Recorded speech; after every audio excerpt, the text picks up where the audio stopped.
نہایت ہی واجب الاحترام علماء کرام اور تمام حاضرین و ناظرین و محبین و معتقدین و متوسلین و سامعین و جالسین، السلام علیکم ورحمۃ اللہ وبرکاتہ۔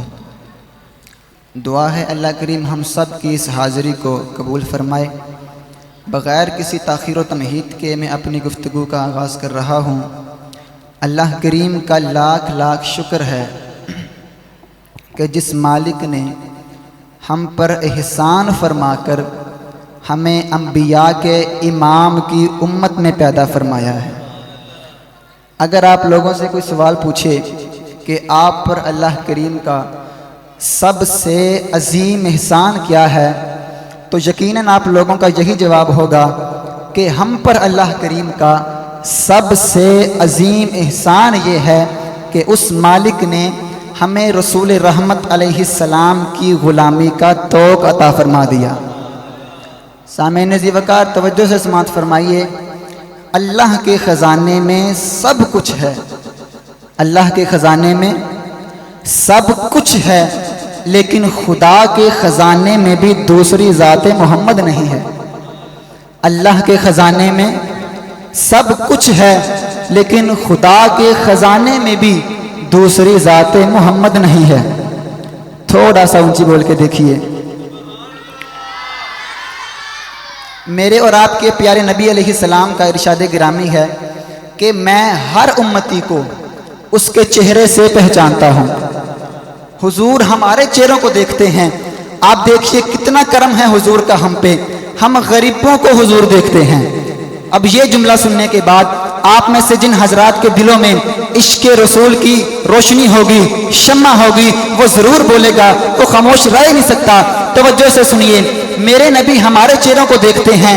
ارے جن چہروں کو کوئی نہ دیکھے اسے بھی میرا نبی دیکھے، جن چہروں کو کوئی نہ دیکھے اسے بھی میرا نبی دیکھے، اور سرکار ہم غریبوں کے چہروں کو دیکھتے ہیں۔ آپ یہ بات یاد رکھ لیں، میری ساری تقریر میں فرقہ واریت کی بات نہیں ہوگی، میری پوری تقریر میں فساد کی بات نہیں ہوگی، اس لیے کہ میلاد اور فساد دو متضاد چیزیں ہیں۔ فساد والے میلاد نہیں کرتے، میلاد والے فساد نہیں کرتے۔ ہم یہ محفل میلاد آگ لگانے کے لیے نہیں کرتے، اس لیے کہ میلاد والا آگ لگانے نہیں آیا، آگ بجھانے آیا ہے۔ میں اس نبی کی بات کر رہا ہوں جو نبی طائف کے میدان میں چلے گئے، لوگوں نے ظلم کیا، تکلیف دی، صحابہ نے عرض کی یا رسول اللہ آپ ان کی ہلاکت کی دعا فرما دیں۔ میرے نبی نے ہاتھ اٹھائے، عرض کی اللہم اہدی قومی فانہم لا یعلمون، اے اللہ میری قوم کو ہدایت دے، یہ مجھے نہیں جانتے۔ میں آپ سے پوچھنا چاہتا ہوں، ارے جو نبی تکلیف دینے والوں کو دعا دیتے ہیں، پتہ نہیں وہ میلاد منانے والوں کو کیا دیتے ہوں گے؟ جو نبی اپنے اوپر ظلم کرنے والوں کو دعا دیتے ہیں، پتہ نہیں وہ درود و سلام پڑھنے والوں کو کیا دیتے ہوں گے؟ ذرا خوش ہو کے بولیں سبحان اللہ۔ میں نہیں چاہتا کہ حضور کی محفل میں کوئی بیگانہ لگے، میں یہ چاہتا ہوں ہر کوئی مصطفیٰ کا دیوانہ لگے، غیر نہ لگو، مصطفیٰ کے اپنے لگو۔ پھر سنیے، حدیث پاک ہے، میرے آقا کا ارشاد ہے انا حظکم من الانبیاء وانتم حظی من الامم، فرمایا نبیوں میں سے میں تمہارے حصے میں آ گیا، امتوں میں سے تم میرے حصے میں آ گئے۔ اونچی آواز سے بولیے۔ جو میں نے حدیث پہلے پڑھی ہے، حضور فرماتے ہیں میں ہر امتی کو اس کے چہرے سے پہچانتا ہوں۔ آپ نے یہ بات پہلے سنی ہوگی کہ پہلے انبیاء کرام کی جو امتیں تھیں، اس امتوں میں اگر کوئی لوگ گناہ کر لیتے، اللہ کریم ان کی صورتیں تبدیل کر دیتا، ان کی شکلیں بگاڑ دیتا، چہرے تبدیل کر دیتا گناہ کی وجہ سے۔ لیکن اس امت کے چہرے سلامت ہیں، ہماری شکلیں سلامت ہیں۔ وجہ کیا ہے؟ مجھے یہ لگتا ہے رب بھی کہتا ہوگا کہ میں کیسے بگاڑ دوں ان چہروں کو جنہیں میرا نبی دیکھے، میں کیسے بگاڑ دوں ان چہروں کو جنہیں میرا نبی دیکھتا ہے۔ اور آپ سے اگر کوئی پوچھے آپ یہ محفل میلاد کیوں کرتے ہو، اسے سادہ سا جواب دینا کہ حضور نے ہم غریبوں کے چہروں پر نگاہ رحمت فرما کر ہماری صورتوں کو بگڑنے سے بچا رکھا ہے، اور ہم غریبوں نے حضور کا میلاد منا رکھا ہے۔ ہم اس لیے حضور کا میلاد مناتے ہیں کہ حضور ہمارے چہروں پہ نگاہ رحمت فرماتے ہیں۔ حضور کا ارشاد ہے انا حظکم من الانبیاء وانتم حظی من الامم، فرمایا نبیوں میں سے میں تمہارے حصے میں آ گیا، امتوں میں سے تم میرے حصے میں آ گئے۔ آپ غور کیجئے، امت آدم کے حصے میں آدم آئے، امت نوح کے حصے میں نوح آئے، امت یحییٰ کے حصے میں یحییٰ آئے، امت زکریا کے حصے میں زکریا آئے، امت یعقوب کے حصے میں یعقوب آئے، امت یوسف کے حصے میں یوسف آئے، امت اسماعیل کے حصے میں اسماعیل آئے، امت ابراہیم کے حصے میں ابراہیم آئے۔ فرمایا تمہیں مبارک ہو، میں تمہارے حصے میں آ گیا۔ اور یہی وہ امت ہے، یہی وہ امت ہے۔ کون سا گناہ ہم میں آج نہیں ہے، کون سی خطا ہم میں نہیں ہے؟ اپنے ذرا اعمال پر غور کیجئے، اپنے گناہوں پر غور کیجئے، اپنے گریبان میں جھانک کر دیکھیے، اپنی تنہائیوں پر غور کیجئے، گناہوں کی لسٹ پر نگاہ ڈالیے، چہرے پھر بھی چمک رہے ہیں، ماتھے پھر بھی روشن ہیں، پھر بھی سر اٹھا کے چلتے ہو، نگاہیں اٹھا کے چلتے ہو۔ ارے یہ کسی دنیا دار کی وجہ سے نہیں، مدینے کے تاجدار کی وجہ سے ہے۔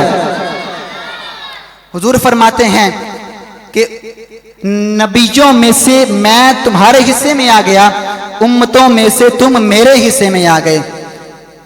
لوگ پوچھتے ہیں تم محفل میلاد کیوں کرتے ہو؟ ہم کہتے ہیں کہ حضور ہمارے حصے میں آئیں اور ہم حضور کا میلاد نہ منائیں۔ نبی حصے میں آئے، امت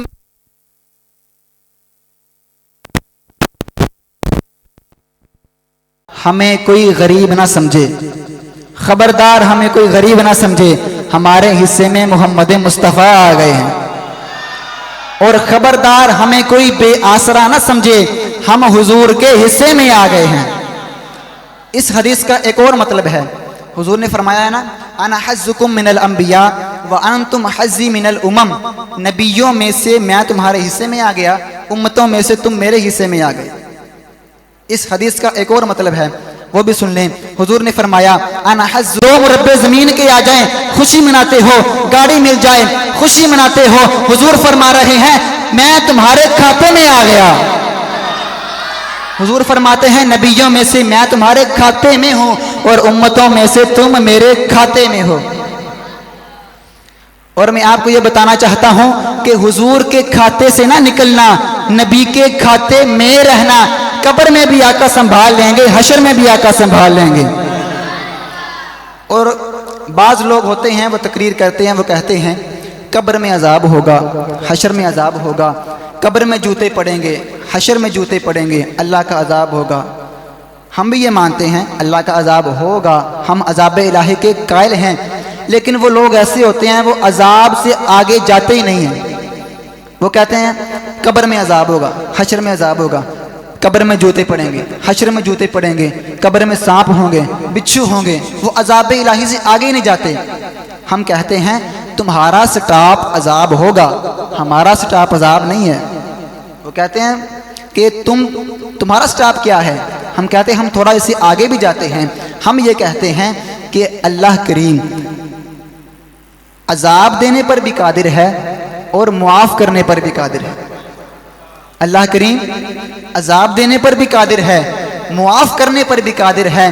آپ سوچ رہے ہوں گے کہ پھر کیا فرق ہوا آپ میں اور ان لوگوں میں، فرق کیا ہوا؟ میں یہ بتانا چاہتا ہوں اللہ کریم ہمارے اعمال دیکھ کر عذاب دینے پر بھی قادر ہے اور صورت محبوب دیکھ کر معاف کرنے پر بھی قادر ہے۔ پھر سنیے، اللہ کریم ہمارے اعمال دیکھ کر، ہمارے گناہ دیکھ کر عذاب دینے پر بھی قادر ہے اور صورت محبوب دیکھ کر چھوڑنے پر بھی قادر ہے۔ حضور کی شان تو اتنی بلند ہے، حضور کی شان اتنی بلند ہے، حضور کا ذکر جو ہے وہ قیامت تک ختم نہیں ہو سکتا۔ حضور کا ذکر ہی ایسا ہے کیونکہ اس ذکر جو ہے وہ اللہ کریم نے خود بلند کیا ہے، حضور کا ذکر اللہ کریم نے بلند کیا ہے۔ اللہ کریم نے فرمایا وَرَفَعْنَا لَكَ ذِكْرَكَ، محبوب ہم نے آپ کا ذکر بلند کیا ہے۔ قیامت تو آ سکتی ہے لیکن حضور کا ذکر ختم نہیں ہو سکتا۔ ہمارے اعلیٰ حضرت امام اہل سنت امام احمد رضا خان فاضل بریلوی آپ حضور کی شان میں کلام لکھتے ہیں۔ اس کلام کے بعد میری گفتگو ختم ہے، محبت سے کلام سماعت فرمائیے، اور مجھے یقین ہے یہ کلام ہی امام احمد رضا کا ایسا ہے آپ کے دلوں کو سکون ملے گا۔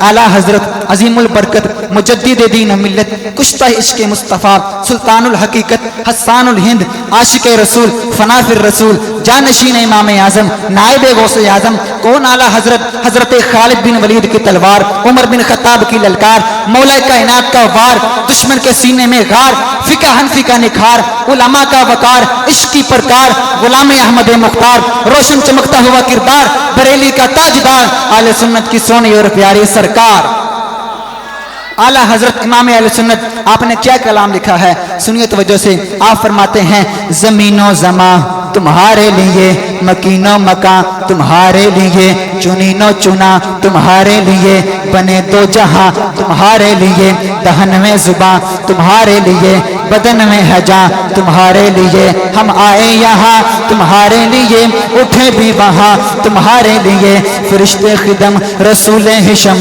تمام امم غلام کرم وجود و عدم حدوثوں کی دم جہاں میں آیا تمہارے لیے اصالت کل امامت کل سیادت کل عمارت کل حکومت کل ولایت کل خدا کے یہاں تمہارے لیے جنا میں چمن چمن میں سمن سمن میں پھبن پھبن میں دلن سزائے مہن پہ ایسے منن یہ امن و اما تمہارے لیے تمہاری چمک تمہاری دمک تمہاری جھلک تمہاری مہک زمین و فلک سمات و سمت میں سکہ نشان تمہارے لیے یہ فیض دیے وجود کیے کہ نام لیے زمانہ جیے جہان لیے تمہارے دیے یہ اکرمیاں تمہارے لیے کلیم و نجی مسیح و صفی خلیل و رضی رسول و نبی عتیق و وسیع غنی و علی ثنا کی زبان تمہارے لیے عطائے عرب جلائے کرب فیوز عجب بغیر طلب